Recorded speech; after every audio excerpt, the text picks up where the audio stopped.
mengadili. Satu, menyatakan terdakwa Muhammad secara hukum telah terbukti jelas dan meyakinkan bersalah melakukan tindak pidana terorisme. Dua, menjatuhkan pidana terhadap terdakwa dengan pidana penjara selama 3 tahun.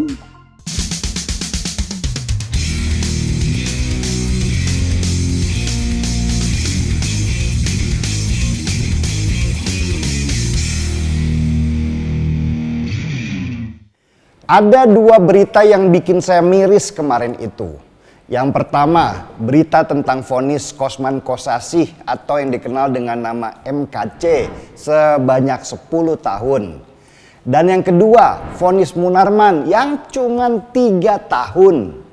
Saya benar-benar nggak paham apa yang terjadi dan bagaimana institusi kehakiman kita bekerja dalam memutuskan sebuah perkara. Kosman Kosasih atau MKC ini terkenal karena channel YouTube-nya yang benar-benar menghina agama. Dia dulu beragama Islam sebelum akhirnya pindah ke Kristen. Dia kemudian membuat sebuah channel di YouTube dan mulai menyerang agama sebelumnya dengan mengolok-olok Nabi Muhammad. MKC juga menganggap dirinya adalah nabi terakhir untuk meluruskan umat Islam. Dan dia ditangkap oleh kepolisian dalam kasus penghinaan agama. Kasus MKC semakin dikenal orang ketika di penjara dia dihajar oleh Irjen Napoleon, tersangka kasus penyuapan Joko Chandra. Bukan saja dihajar, dia juga dilumuri kotoran manusia di dalam penjara. Irjen Napoleon sendiri sedang disidang atas kasus penganiayaan MKC. Tapi yang menarik, hakim tiba-tiba menjatuhkan vonis sebanyak 10 tahun kepada MKC karena dianggap menista agama. What? 10 tahun? Besar sekali hukuman itu untuk perkara menista sebuah agama. Beda kalau MKC ternyata terbukti membunuh seseorang dengan kejam misalnya. MKC jelas-jelas salah ketika dia mengolok-olok agama lain. Tapi vonis 10 tahun itu berasa nggak adil untuk sebuah kasus yang sebenarnya sederhana. Kenapa saya bilang nggak adil?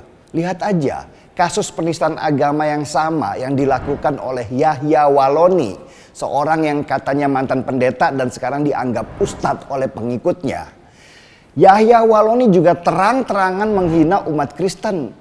Tapi dia hanya divonis 5 bulan penjara saja dan sekarang sudah keluar dan kembali berbicara di mana-mana.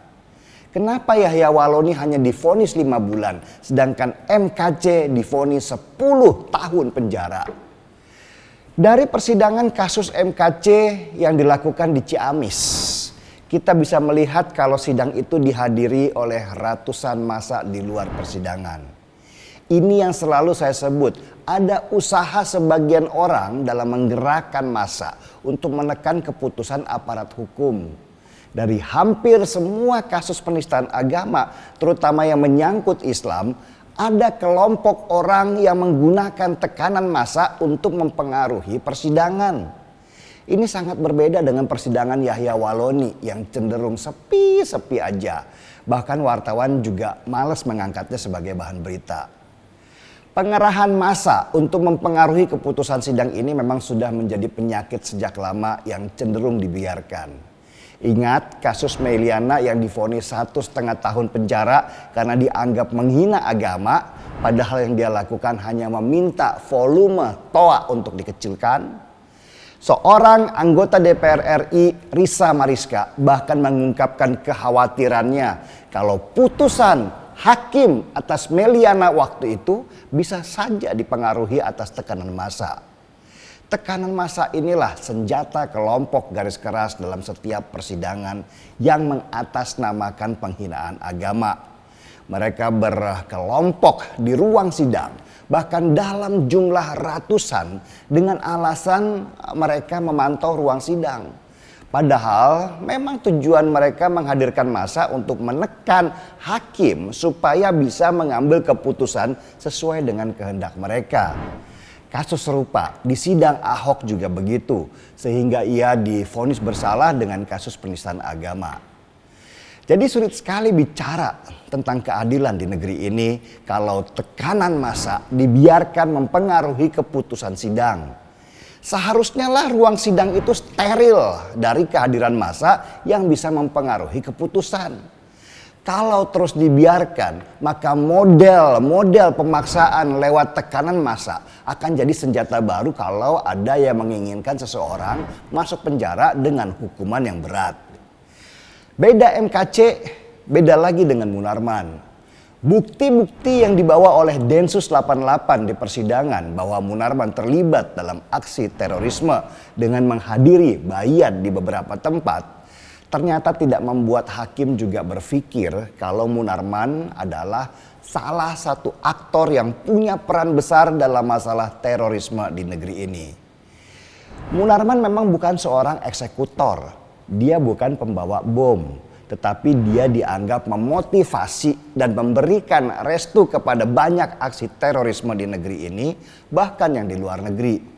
Tapi kenapa vonis Munarman cuma 3 tahun saja? Terlalu ringan hukuman yang didapatkan Munarman. Jangankan vonis 3 tahun, bahkan ketika dituntut jaksa cuma 6 tahun saja, Munarman ketawa. Ini jelas menyakitkan ketika usaha kepolisian lewat Densus 88 dalam memberantas terorisme begitu aktifnya, tapi ketika sampai di pengadilan vonisnya begitu ringan. Padahal kalau mau ambil contoh di Saudi misalnya, semua pelaku terorisme akan dieksekusi mati. Tapi di Indonesia tuntutan jaksa saja malah membuat ketawa terdakwa. Entahlah, saya sendiri nggak paham. Padahal banyak orang yang menganggap suara hakim adalah suara Tuhan, sehingga mereka berharap keadilan. Tetapi kalau suara Tuhan hanya dilihat dari seberapa banyak massa yang hadir di luar sidang, saya nggak bisa berkata apa-apa lagi. Benar saja, masih butuh puluhan bahkan bisa ratusan tahun lagi negeri ini bisa maju. Dan indikasi pertama dari kemajuan adalah aparat hukum yang bersih dan keputusan yang bisa sesuai keadilan di masyarakat, bukan keadilan karena banyak-banyakan massa. Gaspol.